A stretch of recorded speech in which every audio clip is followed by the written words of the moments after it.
हाँ जी, तो pipe coin वालों कैसे हो आप लोग? उम्मीद है अच्छे होंगे। और इस वक्त मार्केट के अंदर आप लोग देख रहे होंगे कि यार मैंने तो इतने बड़े लेवल पे परचेजिंग की थी और अभी इस लेवल पे गिर चुका है पैप कोइन। तो क्या किया जाए यहाँ पर? तो भाई साहब पोजीशंस दो हैं, ठीक है। एक तो ये है कि पब्लिक पैनिक भी बहुत ज़्यादा, परेशान भी बहुत ज़्यादा। तो मैं पहले कहता हूँ कि भाई साहब अगर पैनिक परेशानी वाली बात होती तो फिर तो मैं आप लोगों को ये कहता कि भाई साहब मार्केट से अपना जितना बचा निकाल लो, ये तो बर्बाद हो जाओगे, ये ऐसा हो जाएगा वैसा हो जाएगा, निकलो यहाँ से, ठीक है। और दूसरी तरफ ये है कि इस मार्केट के अंदर तो लोग माहौल बनाते हैं, यहाँ पर तो परचेजिंग करने के लिए आते हैं। क्योंकि आप लोगों को मैंने बोला है कि जब भी इस लेवल के ऊपर मार्केट गिर जाए ना, तो ये अपॉर्चुनिटी होती है आप लोगों के लिए कि आप लोग यहाँ पर परचेजिंग करें। क्योंकि आप लोगों को इतने लो यूएसडी के अंदर इतने हाई कॉइन्स मिल रहे होते हैं ना, कि वो जब वापस बुलिश की तरफ जाते हैं तो आपका जो लॉस है वो इतनी तेजी के साथ रिकवर होता है। आपकी सोच है, यानी कि आपने एक हाई लेवल पर परचेजिंग की है, आपने इतने लो लेवल के ऊपर जो है वो परचेजिंग कर दी। अब वहां से जब मार्केट बुलिश करना स्टार्ट करूंगे, आप लोगों को वहां पे अमाउंट ऑफ पैप कोइन वो भी बहुत ज़्यादा मिलेगी बनिस्बत जो आपने हाई लेवल पे परचेजिंग की थी। यानी कि मिसाल के तौर पर अगर आप लोगों ने 20 के अंदर परचेजिंग की हो, 40 के अंदर, ठीक है, 0.00020 के अंदर आप लोगों ने परचेजिंग की हो, और जाहिर सी बात है कि वहां पे आप लोगों को कॉइन्स लाखों में मिलेंगे। अभी आप लोग जो है वो 50 में आ चुके हैं, यानी कि 505।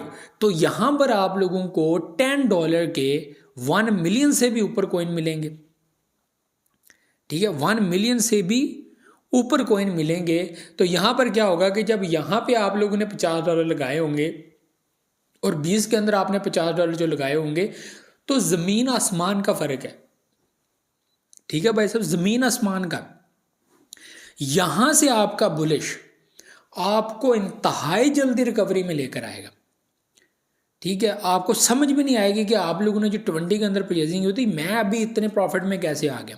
जब यहां से आपका प्रॉफिट निकलना स्टार्ट होगा और कल को आप दोबारा 20 के अंदर पहुंचेंगे, तो वो जो आपकी इन्वेस्टमेंट है वो तो आपकी लेवल हो जाएगी, लेकिन ये जो इन्वेस्टमेंट है आपकी, ये कई गुना आगे प्रॉफिट में चली जाएगी। समझ रहे हैं मेरी बात?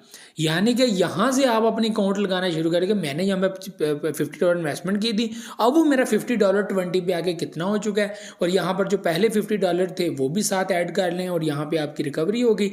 और वहाँ से जब आप आगे बढ़ेंगे तो ये तो ऑलरेडी साथ साथ प्रॉफिट देता जा रहा है, और वो भी जब आगे बढ़ेंगे तो आप लोगों को ज़बरदस्त किस्म का प्रॉफिट यहाँ पर होगा। तो लो परचेजिंग के ऊपर आप लोगों को ये बेनिफिट होते हैं बनिस्बत इसके कि आप लोग यहाँ पर पैनिक हों, परेशान हो कि यार ये नीचे आ रही है अब निकलो यहाँ से। नहीं, ये सबसे बड़ी बेवकूफ़ी होती है कि आप मार्केट में आते हो, आप देखते हो एक कॉइन की हाइप, उसके अंदर इन्वेस्टमेंट करते हो, और कल को जब वो कॉइन थोड़ा सा नीचे जाने की कोशिश करता है या बहुत नीचे चला जाता है, तो आप फिर करते हो पैनिक सेलिंग। यानी कि एक तो आप मार्केट में आते हो, दूसरी तरफ देखते हो कि ये प्रोडक्ट मुझे फ़ायदा देगा, पता किसी चीज़ का होता नहीं है, इन्वेस्टमेंट कर डालते हो, उसके बाद नुकसान उठाते हो, नुकसान में सेल कर देते हो। यानी कि आपका मार्केट में आने का फ़ायदा क्या? पैसा उड़ाने आए थे, पैसा अपना बर्बाद करने आए थे। बेसिकली लालच में भी हम लोग मारे जाते हैं, और लालच में हम लोग तबाह बर्बाद भी हो जाते हैं। तो ये बात याद रखिएगा कि कभी भी पैनिक फैसले नहीं करते, पैनिक एंट्री नहीं लेते। मार्केट को समझें, जितना नॉलेज अपना इंक्रीज़ करेंगे उतना आप लोगों को फ़ायदा होगा, उतनी आपको समझ आएगी। कभी भी सेल नहीं करते, जब इन्वेस्टमेंट कर डालो तो 1000 बार सोच कर इन्वेस्टमेंट करो। जब सेलिंग करनी है 1000 बार सोच के सेलिंग करनी है कि मैं कर रहा हूँ तो क्यों कर रहा हूँ, मैंने इन्वेस्टमेंट की थी तो क्यों की थी।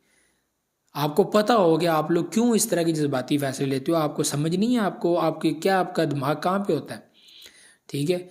आपके पास पैसे उड़ाने को ऐसे पड़े, मैं मेहनत से कमाया हुआ पैसा इतनी जल्दी उड़ा देना, उनको तो तकलीफ़ तो होती है। दुख क्यों ना हो, तकलीफ़ क्यों ना हो, पैनिक क्यों ना हो बंदा, ठीक है। तो ये सारी चीज़ें हम डबल करने आते हैं, और जाते जाते फिर वही बात है कि खाली जेब भी नहीं जाती साथ, ठीक है। तो ये भी चीज़ें थी। बाकी पैप को इनके अंदर इन्वेस्टमेंट का इस वक्त सिनेरियो है। बाकी जो लोग नहीं इन्वेस्टमेंट करना चाहते उन लोगों को नहीं करनी चाहिए, ठीक है। उनको सिर्फ और सिर्फ वेट करना चाहिए, इंशाल्लाह सब कुछ बेहतर होगा, सब कुछ ही बेहतर होगा, टेंशन लेने की जरूरत नहीं, अल्लाह खैर करेगा। तो ये भी चीज़ें मुझे दे इजाज़त, अल्लाह हाफ़िज़।